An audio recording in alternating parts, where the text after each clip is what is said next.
अस्सलाम वालेकुम दोस्तों, मैं जावेद आलम। स्वागत है आप तमाम दोस्तों का AIMIM न्यूज़ चैनल पर। असदुद्दीन अवैसी साहब की पार्टी AIMIM ने पूर्णिया में पप्पू यादव को दिया समर्थन, खारिज की अपनी उम्मीदवारी। लोकसभा चुनाव से पहले राजनीतिक समीकरण देखने को मिल रहा है। हैदराबाद से सांसद और ऑल इंडिया मजलिस इत्तेहादुल मुस्लिमीन के प्रमुख असदुद्दीन अवैसी साहब ने पहले बिहार में 13 सीटों पर चुनाव लड़ने का दावा किया था, लेकिन अब पूर्णिया और कटिहार से उन्होंने अपनी दावेदारी खारिज कर दी है। लोकसभा चुनाव को लेकर ऑल इंडिया मजलिस इत्तेहादुल मुस्लिमीन के प्रमुख और हैदराबाद सांसद असदुद्दीन अवैसी साहब खास सक्रिय दिख रहे हैं। मुख्तार अंसारी की मौत के बाद वो गाजीपुर जिले में मुख्तार अंसारी के मृतक आवास पर पहुंचे। यहां असदुद्दीन अवैसी ने मुख्तार के परिजनों से मुलाकात की थी, जिसके बाद नए राजनीतिक समीकरण पर चर्चा होने लगी। इस बीच बिहार में असदुद्दीन अवैसी साहब की पार्टी केवल किशनगंज से ही चुनाव लड़ेगी। ऑल इंडिया मजलिस इत्तेहादुल मुस्लिमीन ने पूर्णिया और कटिहार से अपनी दावेदारी वापस ले ली है। दरअसल गुरुवार को ऑल इंडिया मजलिस इत्तेहादुल मुस्लिमीन के प्रदेश अध्यक्ष अख्तरुल इमान साहब ने पत्रकारों से बात करते हुए ये घोषणा की। यह वह समान विचारधारा व सांप्रदायिक ताकतों से लड़ने वाले उम्मीदवार को अपना समर्थन देने का विचार कर रही है। पूर्णिया में असदुद्दीन अवैसी साहब का पप्पू यादव को समर्थन। बता दें कि किशनगंज लोकसभा सीट से AIMIM के प्रदेश अध्यक्ष अख्तरुल इमान साहब खुद चुनाव लड़ रहे हैं। वर्तमान में वो अमोर के विधायक हैं। इससे पहले गया लोकसभा सीट से पार्टी अपनी दावेदारी वापस ले चुकी है। इस बीच पूर्णिया में भी पार्टी ने अपनी दावेदारी वापस ले ली है। बता दें कि पूर्णिया लोकसभा सीट से पप्पू यादव चुनाव लड़ रहे हैं। दरअसल टिकट बंटने के कुछ दिन पहले पप्पू यादव ने राजद का साथ छोड़ दिया और कांग्रेस में शामिल हो गए थे। हालांकि इस सीट से महागठबंधन ने राजद की बीमा भारती को अपना उम्मीदवार बनाया है। बता दें कि इस सीट पर 4 अप्रैल को पप्पू यादव ने इस सीट के लिए नामांकन भरा था। इससे पहले बिहार के ऑल इंडिया मजलिस इत्तेहादुल मुस्लिमीन के प्रदेश अध्यक्ष ने कहा कि राज्य में 13 लोकसभा सीटों पर पार्टी उम्मीदवार को उतारेगी। हालांकि पूर्णिया और कटिहार से अब पार्टी अपनी उम्मीदवार खत्म कर दी है। बता दें कि किशनगंज, अररिया, कटिहार, पूर्णिया, दरभंगा, बक्सर, मुजफ्फरपुर, उजियारपुर, काराकाट, भागलपुर, गोपालगंज, शिवहर, पाटलिपुत्र से चुनाव लड़ने की ऑल इंडिया मजलिस इत्तेहादुल मुस्लिमीन ने घोषणा की थी। हालांकि इस लिस्ट में अब पूर्णिया और कटिहार शामिल नहीं है। पूर्णिया के सीट पर राजद की टिकट पर बीमा भारती और जदयू की टिकट पर संतोष कुशवाहा चुनाव मैदान में है। वहीं असदुद्दीन अवैसी साहब की पार्टी AIMIM महागठबंधन का हिस्सा नहीं है। ऐसे में उनका समर्थन पप्पू यादव को मिल रहा है। साल जुलूस निकाल रहे थे मोदी को हटाने के लिए। बीजेपी भगाओ देश बचाओ का जो नेता नारा लगा रहा था, आज वही नेता बीजेपी के गोद में लवन चूस रहा है। आज भाई आइए सब कोई मिल करके MIM को वोट कीजिए और अपना संविधान को बचाने के लिए वोट कीजिए। लास्ट में मोदी जी का जो गृह मंत्री अमित शाह है, उसका स्टेटमेंट आया कि अतीक से लेकर के आजम खान से लेकर के मुख्तार अंसारी को हमने निपटा दिया। जब गुजरात में जो दंगा हुआ था, वहाँ का एक MP था कांग्रेस का, और 2 मरतबा संसद रत्न मिला था।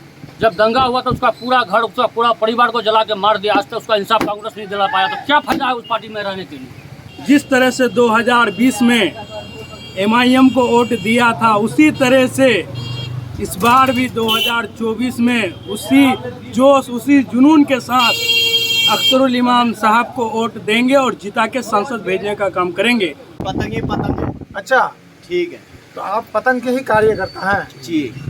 हम लोग चाहते हैं कि अख्तर साहब MP बने जी। मेरा सीमांचल के लिए आवाज उठाता, हुक और हक के लिए जो आवाज करता है, तो वही अख्तरुल इमाम है। विधायक ये कौन कह रहा है? अवाम कह रहा है भाई मुझे तो नहीं लग रहा पिछली बार है। 3रे नंबर पर थे, इस बार भी 3रे नंबर पर ही चले जाएंगे। ऐसा कोई किताब में लिखा हुआ नहीं है। और इस बार जिस तरह से 2020 में MIM को वोट दिया था, उसी तरह से इस बार भी 2024 में उसी जोश, उसी जुनून के साथ अख्तरुल इमाम साहब को वोट देंगे और जिता के संसद भेजने का काम करेंगे। यह सीमांचल की जनता, किसान की जनता तय कर चुका है।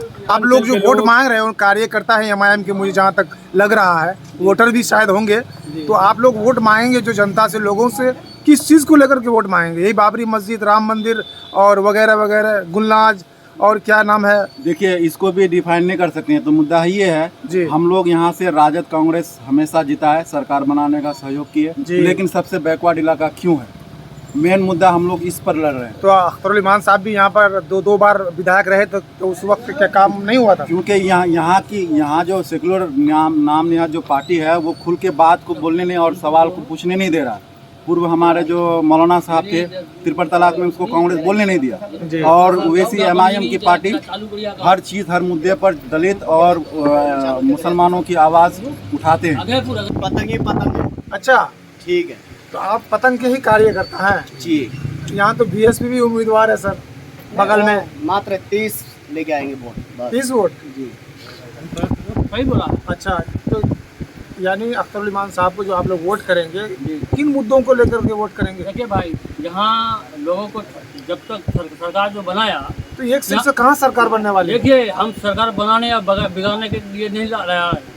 हम लोग चाहते हैं कि अख्तर साहब MP बने। जी। मेरा सीमांचल के लिए आवाज़ उठाता, हुक और हक के लिए जो आवाज़ करता है, तो वही अख्तर तो इमान है। जो विधायक रह के भी वो आवाज़ उठा रहे हैं। जी, हम भी देखिए अख्तर साहब जितना काम किया है जी। अब तक इतिहास, अब तक आज़ादी से अब तक कोई विधायक अगर बोल दे कि इतना बड़ा पुल लेके आए, 200 करोड़ पुल लेके जो आया है अख्तर साहब, सबसे बड़ा मुद्दा ये है अख्तर साहब जो पुल लेके आया है, वो पुल देखिए 200 करोड़ एक पुल लेके आया है। आज़ादी से अब तक कोई विधायक अगर लेके आया तो वो बोलो हम अख्तर साहब को बैठाते हैं, उसको इलेक्शन में उसको खड़ा कर देंगे। बोलो। चलो मान लिया आप लोग यहाँ पर सारे MIM के सपोर्टर हैं। नहीं, लोगों- MIM की बात नहीं है। अच्छा, MIM की बात नहीं है, यहाँ जो है MIM की बात नहीं है।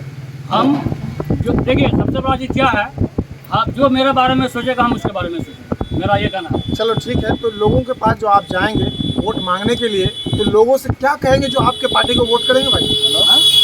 देखिए यहाँ 3 चेहरा है, मेन 3 चेहरा है, कांग्रेस गठबंधन और जो है जदयू BJP गठबंधन और अख्तर साहब। इन तीनों में दिल में हाथ रख करके बताइए कि तीनों में बेहतर कौन है रहेगा। अभी तो एक JDU के नेता आप लोगों के ऊपर आरोप लगा जदयू रहा मत है। बोलिए, उसको BJP प्लस जदयू बोलिए। ठीक है, ठीक है। वो देखिए सबसे जो बड़ा कल तक मसाल जुलूस निकाल रहे थे मोदी को हटाने के लिए, बीजेपी भगाओ देश और- बचाओ का जो नेता नारा लगा रहा और था, आज वो- वही नेता बीजेपी के गोद में लवन चूस रहा है। आज एक सवाल हम और पूछेंगे, आज एक सवाल और पूछेंगे। वो बोलता है MU में फंड दिलाएंगे। BJP का शिक्षा मंत्री पार्लियामेंट में खड़ा होकर बोलता है कि किशनगंज MU का कोई वजूद ही नहीं है। जिसका शिक्षा मंत्री बोलता है ये कौन सा तीर से जीत करके तीर मार लेंगे, बताइए हम। अभी कुछ दिन पहले बिहार सदर अख्तरुल इमान साहब जो है 11 सीटों पर ऐलान किया था। उसके बाद फिर उन्होंने 5 सीटों को बढ़ाया 16 सीट।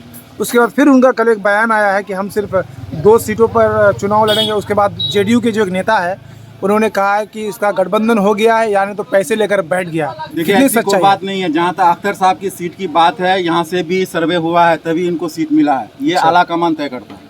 यही कहेंगे कि भाई सबसे पहले MIM को मत देखिए, यहाँ कैंडिडेट को देखिए। आप 3 कैंडिडेट है, 3 में बेहतर कौन है? तो ईमानदारी ऐसे में से तो मुझे मास्टर बताइए। मुजाहिद साहब भी तो कह रहे हैं कि मास्टर- कैंडिडेट को देखिए, पार्टी को मत देखिए। वो बात नहीं है। अभी का जुमला है ये। नहीं, कल वो शख्स कल बोला था कि बीजेपी का बी टीम MIM है, तो आज वो कहाँ जाके बैठा है उसको पहले पूछिए। तो मास्टर उससे मुजाहिद सवाल साहब कीजिए। BJP में गए नहीं है ना, वो नहीं, तो उससे सवाल कीजिए नीतीश कि कुमार वो गए। जाके कहाँ बैठा है, बीजेपी का गोद में बैठा है।